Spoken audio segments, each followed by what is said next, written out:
In today's show, we're going to be looking at the Golden State Warriors, looking at the young players there, how they performed this season, and what we can expect for them moving forward for Dynasty leagues. Michael Bolton, he wants to hear all about it. Let's get to it. Let's get to it, indeed.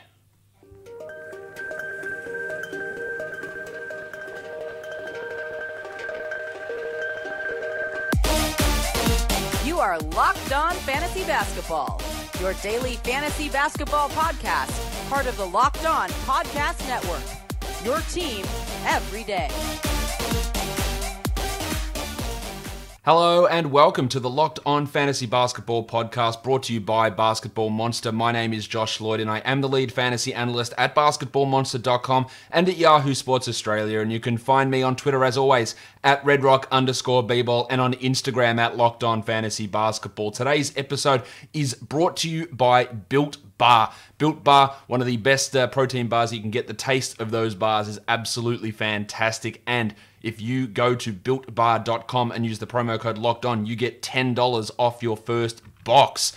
Let's talk in today's show about the Golden State Warriors. We're looking at them from a dynasty point of view. There is obviously a very interesting season. No Steph Curry basically for the whole season. A half-assed Draymond Green for all of the season. Literally no Klay Thompson for all of the season so far. So players were pushed into roles that they weren't ready for, but we weren't expecting to see from them either. So we got a little bit more of an insight into what some of these guys could be as we move forward. Let's look at these guys that I am talking about now, and let's start by looking at the Reclamation Project, who was the starting center for a big chunk of this season, and that is Marquese Chriss. Now, you all are well aware that I think that Marquis Kris has been one of the worst, if not the worst player in the NBA for the last 3 seasons. He committed the dumbest of fouls, the stupidest of shot selections, ridiculous ejections, absolute just a total numbnuts nearly every time he was on the court. But players get better. And he was better this season. There is no denying that Marquese Chriss was an improved player this season. In fact, on this Warriors squad, he was 3rd in PIPM. He played almost 1,200 minutes. Like, those are some pretty good numbers. 20 minutes a game, 9 points, 6 rebounds, a block, 55 and 77. And if you remember one thing about me talking shit about Marquese Chriss for 3 years, remember this. When he plays, he will put up numbers. And I said there's never been any doubt about that. And we saw that again from him this season. When he got his minutes bumped over the last 20-odd games, 25 minutes a night, he was almost a top 60 player. 13 and 8, 1.3 blocks, true shooting of 65%. Now, that's a far cry from his 46% the previous season, and his shooting was horrible. And that's really the biggest change, when he's gone from 46% true shooting up to 60%. If he can maintain that level of efficiency, now he did it while basically shooting no threes. He went from a 40% three-point rate to a 10% three-point rate, and that got even smaller as he moved into the starting lineup. If he can keep that, be more efficient, shoot his free throws better, he went from 71 to 77%, then there is a lot of value there because the counting stats will come. Now, how's it all going to fit with the return of Steph, of Klay, of a Draymond Green who's playing actually hard, and then what if they draft someone like James Wiseman as their starting center? Like, there's obviously concerns with all of that. But I think we should be looking at Chris, who is not old. We know that he came into the league really young. He's not even 23 yet, as at least a rotation caliber big man. The stats are there, right? The impact is now there. The stupid fouls are reduced, if not gone. The dumb techs, the ejections, the fighting, the black holeness, it's still not great. His passing's still not ideal, but he is actually a positive player now, and that is a huge, huge turnaround. Fantastic to see that from him after being bounced around the league and even bounced around this Warriors team, released, signed to a 10-day, and then re-signed to a longer-term deal. Where he goes from here, will he be a 25-minute-a-night guy next season? That's probably a little bit hard to say, depending on what happens with Kevon Looney, depending on the elevation of Alen Smailagic, who we're going to talk about a little bit later, and then depending on what happens, do they get someone like Wiseman? Do they get someone like Obi Toppin? Do they get someone like Okongwu? I think that's his name, it's off the top of my head. Yeah, one of those other top upper echelon big men to come in. Yeah, there are some issues there, or do they make trades for other guys? There's lots of things that the Warriors can do here. But I think they should feel if none of that comes to fruition, they can go, well, we can roll him out there for 24, 25 minutes a night and get competent, positive play offensively and defensively, which, if you had said that to me about Marquese Chriss a year ago, I would have laughed in your face in a pretty aggressive manner. But he was really, really good. And again, those natural gifts have now turned into being useful with the ability to be consistent mentally. And that's been huge for Marquise Chris so far. So congratulations to him.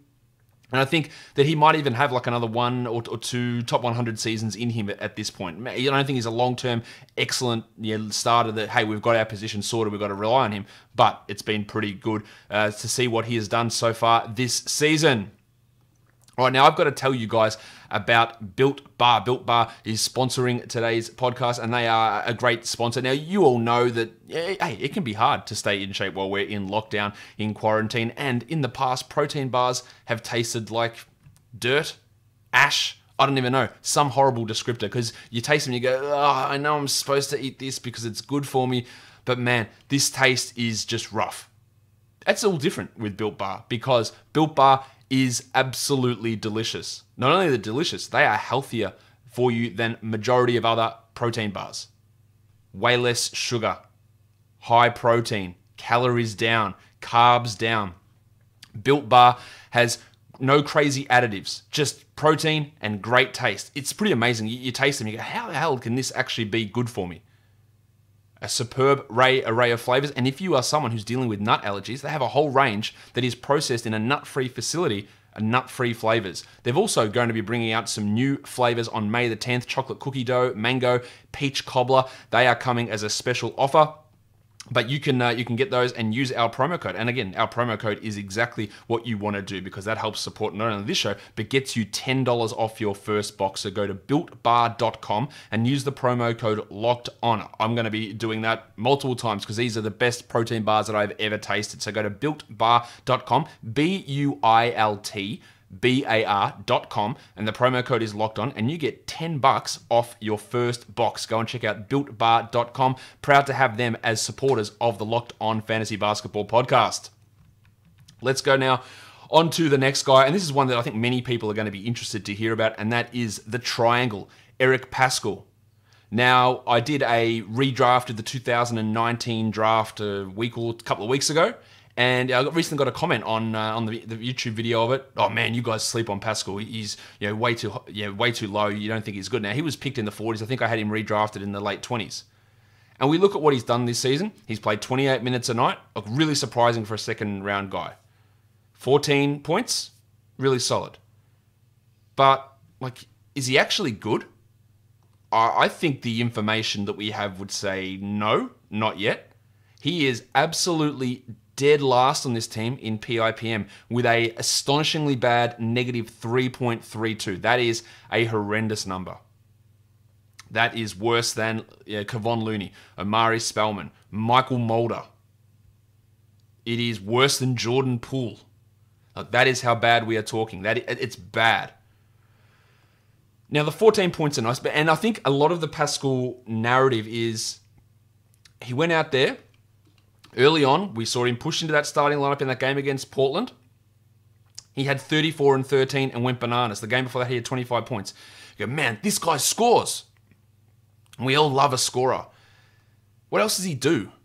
I think he does. Look, this is maybe being harsh on him. I think he's actually a really, really strong rotation player. Like a very good rotation player who's got the ability to score and ramp up the usage. And that's important. Now, ramping up the usage for him this season has not been a positive thing because it hasn't been good for the team overall. But in terms of a solid rotation guy who can play at the 4, maybe a little bit of small ball 5, I think has got really a big amount of upside in his passing. That's a huge thing as well. Defensive stuff is rough as shit. Like his steals and blocks are in the toilet. 0.5 steals, 0.5 blocks, a massively subpar rebounder, under 5 per game, a low volume 3-point shooter hitting 29%. There are a lot of issues with that. Now his true shooting is still 57 because his overall 2-point shooting is good and his free throws are good. So there's a bit to build on there. And I think the 3-point shooting will come up to the mid-30s at some point. But I think we look at him and people saw those games. man, he's going to be top 100, top 80. And the answer is he's the 187th ranked player this season for fantasy. That is absolutely not good, despite playing starters minutes all season.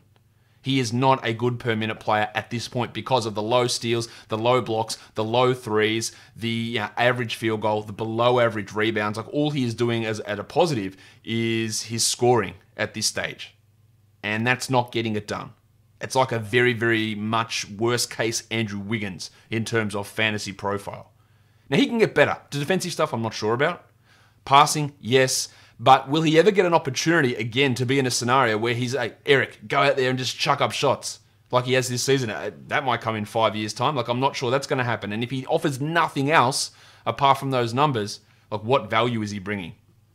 So I think that when we talk about the triangle, and I really think he's a very, very good player. I think he can be a really good player. A really strong 8th man, 7th man. Chuck him in there. Very similar to how I think Grant Williams will be in Boston. Although Grant, I think, is significantly better, especially defensively. He can be that solid rotation guy. But for fantasy, I just don't see it for him long term. He's actually older than Marquese Chriss as well, which is something that's worth mentioning. Now, I do think that his 3-point shooting will improve. But will it improve to a level enough where he's a real threat long term? I think that might come 6 or 7 years, but I think we're a fair way away from that. So I feel like while the memory of Paschall and the big minutes and the starting is still hot, and again, I try and judge a lot of this thing based on feedback I get from where I talk about people. Why are you so down on Paschall? He should be much higher. And I use that and go, okay, well, people actually think that he's good, but he wasn't good this season in terms of that fantasy production. So in a Dynasty League, see what you can get him for. See what you can sell for him, sorry. Can you get a top 80 guy back, top 100 guy back? Maybe. Maybe someone sees this big evolution coming for the triangle. I don't really see it. But it is at least worth exploring at this point. A similar thing happened with the lubricant Kai Bowman. He came in when everyone was down, Steph was down, D'Angelo Russell was down, and he was playing a ton of minutes. 24, 3 and 5 with 3 steals against the Thunder. 17, 6 and 5 with 3 threes and 3 steals. There's some big games. And then he was shit. He moved into like a 24, 25 minute backup role. Then he got down to the G League because his days run out. He got re-signed and he was never able to recapture that early season magic.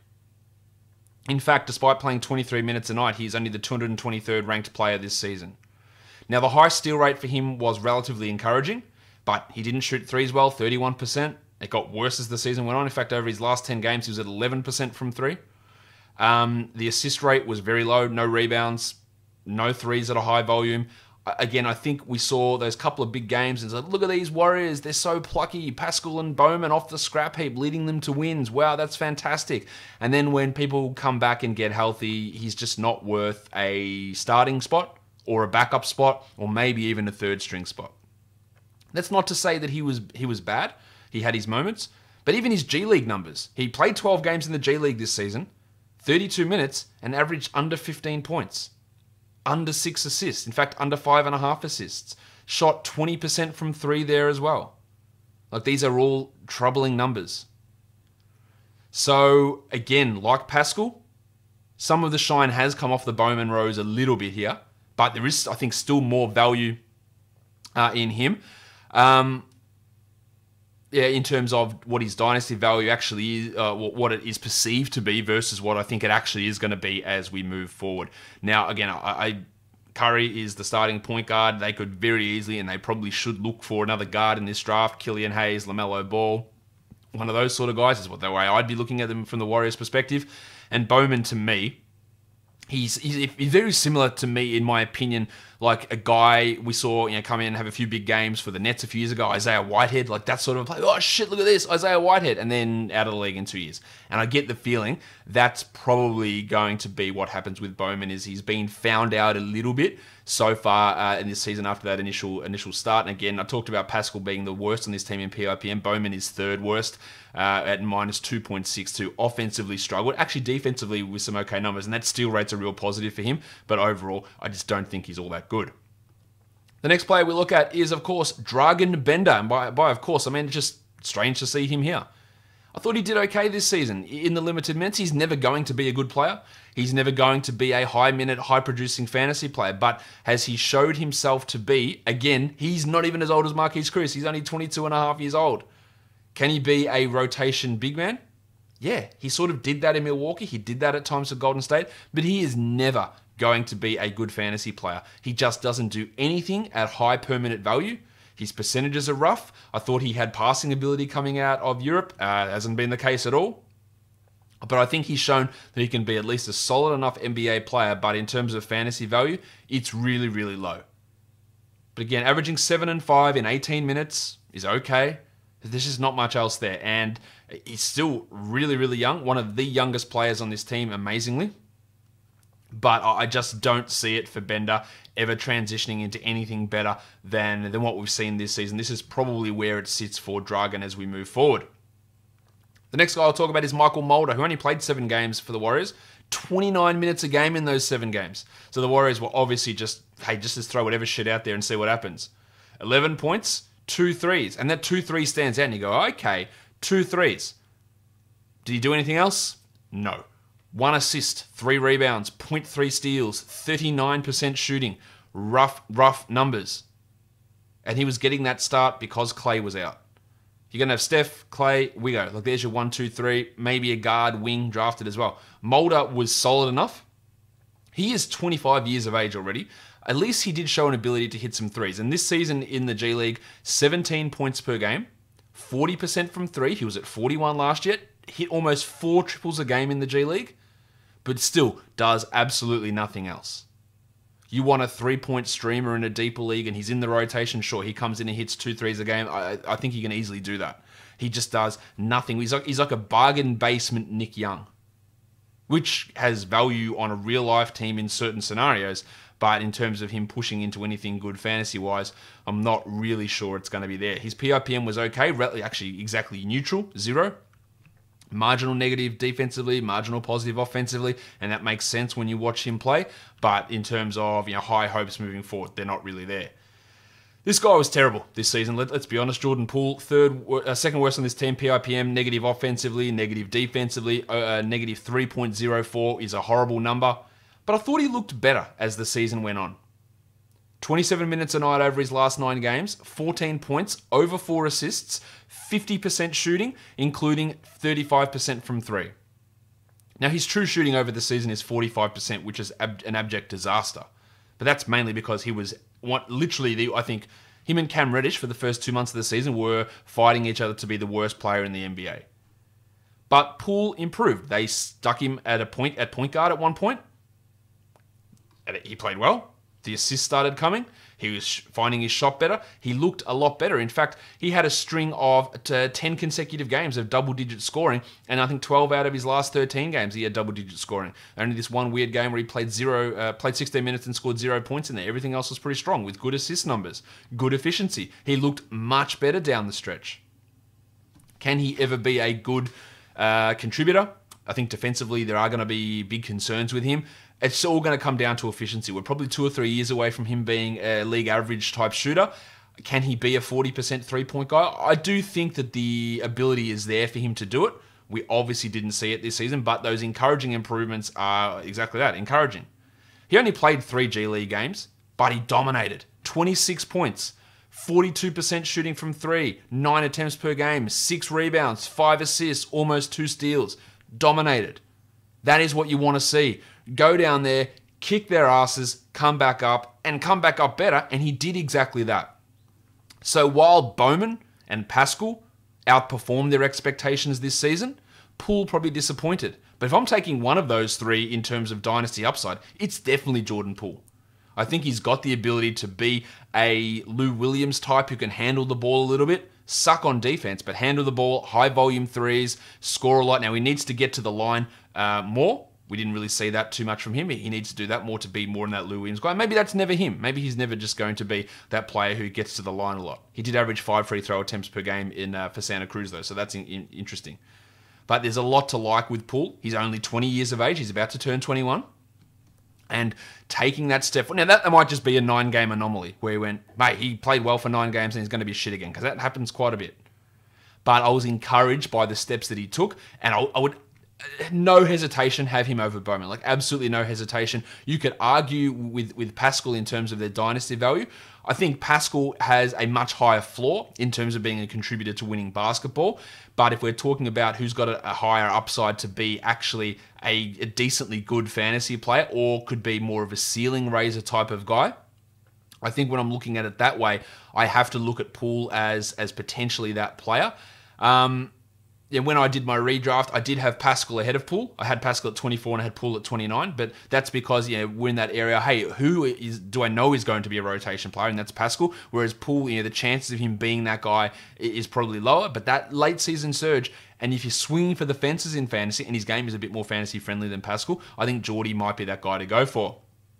Going to round things off for the Warriors here by looking at a couple of big men. This was really Kevon Looney's opportunity this season. He's only 24. That's why I'm including him here.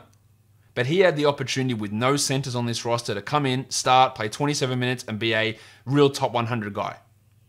He couldn't do it. Now, he couldn't do it for a couple of reasons. Because he was hurt all season. He played 20 games. But even when he played, rough. 37% shooting. Rebounds down. No steals, no blocks. Now, in the playoffs last season, he was out there diamond blokes up, playing good defense, looked unbelievably good. And you worry, considering the fact that he dropped as far as he did in the draft was due to injuries, and he missed almost his first season with a hip injury, and now he's got hip and hamstring injuries all connected. It's a massive, massive concern. And I think at this point, I'm just ready to say, well, he can't ever be relied upon for big minutes. If somehow it gets better and he gets big minutes, he's going to be good. I feel like he's going to be good when he gets that opportunity. I just don't think that that's ever going to come, unfortunately, because the injuries. This was his chance. Now, not to say that that just rules out all your chances in the future, because he might have a massive healthy offseason, come into camp, push Marquese Chriss aside, push Paschall aside and go, no, you know what, I'm playing 25 minutes a night. Here we go. I'm hyper efficient. I'm handling the ball. I'm creating things. I'm playing defense. I'm blocking shots. I am the guy from the playoffs. And then in 20 games, he gets hurt, which I think is the real likelihood there with Looney. So the talent is probably still there. I just don't think there's going to be an opportunity for him to realize it, unfortunately. The last guy I'm going to talk about is one of the youngest players in the entire NBA, Alen Smailagic. Smailagic is not even 20 yet. He only played 10 minutes a game in 14 games, but he showed me plenty. 4 points, 2 rebounds, true shooting of 61% in that time. That's impressive. What can he do moving forward? Now, I think, and this might be a bold take, I think he's got a significantly higher upside than Paschall. I think he's got a higher upside than Chris. I think that they should be looking at him as someone to develop as their starting center power forward of the future. It's probably 6 years away, 5 years away. His advanced stuff, advanced projections, is through the roof. Now, he's never going to be a 30-minute-a-night guy, probably, and maybe he tops out as a 21, 22-minute-a-night player. But I think everything is there for it to be really good. Now, he played 19 G League games, 26 minutes a night, 34% from 3 on over 4 attempts, 15 points, 6 boards, over a steal, almost a block. The problem I have there is the free throw shooting has been bad through 2 years in the G League. It was good in his minimal time in the NBA, but 2 G League seasons has been rough. Can that improve enough to make me feel confident with him as a shooter? That's where the concern is. But I do think he can do it. I think there's a lot to like about Smailagic. I would be looking at him as an interesting buy low guy, ahead of a Bender pretty clearly, Bowman pretty clearly, Mulder pretty clearly. Paschall, again, Paschall's a safer option, but in terms of just who is a purely better fantasy player on a per minute basis, it's Smailagic and it's not close. Now, will that difference be enough to deal with the fact that Paschall probably plays more minutes over his career and pretty easily does that? But if it ever gets close to being even, then Smailagic will be the better option. He's absolutely the most intriguing guy on this list, just because we haven't seen much of him, and so much really likes him in terms of statistical stuff, and he's only bloody 19. We're still a few months away from him turning 20, which is pretty crazy. He's turning 20 in August, which is crazy again. He's been playing in the G League for 2 years. So, Alen Smailagic, a real interesting player. That'll do it for me today, guys. Don't forget, check out builtbar.com and use that promo code locked on for $10 off. Subscribe to this podcast, Apple Podcasts, Google Podcasts, Stitcher, Spotify, YouTube. Give me a thumbs up, leave a comment down below. And if you give us a 5-star review, that would be fantastic. And after today's episode, tell your smart device to play today's show on Chad Ford's NBA Draft Big Board. Go and check out Chad over there. Follow me on Twitter at redrock_bball. Guys, we are done here. Thank you so much for listening, everyone.